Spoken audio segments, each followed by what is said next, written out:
A thought on the last piece of the equation to getting a product sold.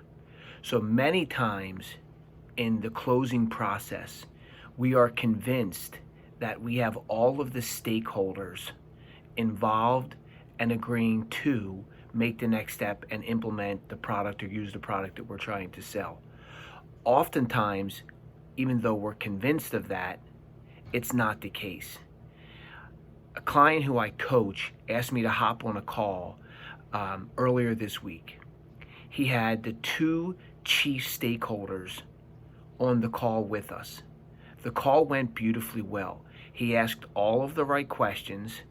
He had all of the right things prepared for the discussion. He told them all of the things that they wanted to hear. He asked for the order, and he did it in a way that was very, very palatable or easy for the people to hear and understand. Yet the call ended with, give us a few more weeks to look this over and see if we can make the decision. He hangs up the phone, he calls me and says, Colin, what went wrong? I couldn't have done anything better. I was so well prepared. This is about a $20 million case. I need this business. I was expecting this business. This was supposed to be the ender. I said to him, I'm not sure that they're the only decision makers or they are the only stakeholders in the decision-making process. He said they have to be. They're the two leaders on the team. They told me they're the two ultimate decision makers. So I said, maybe they are, but let's just make sure by asking one question. And the one question was, how does this impact the entire team?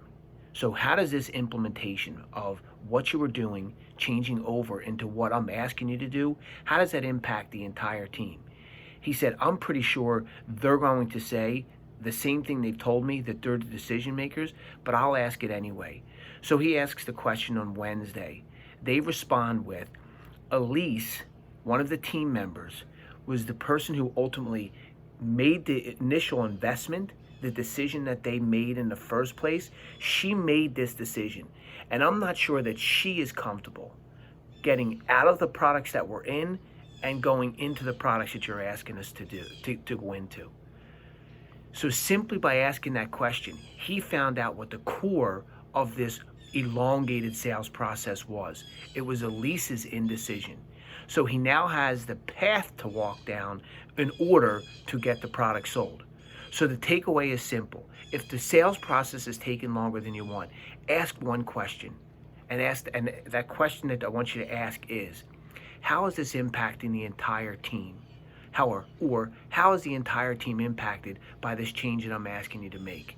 That question will lead you to the answer in getting the product sold. Good selling, everybody.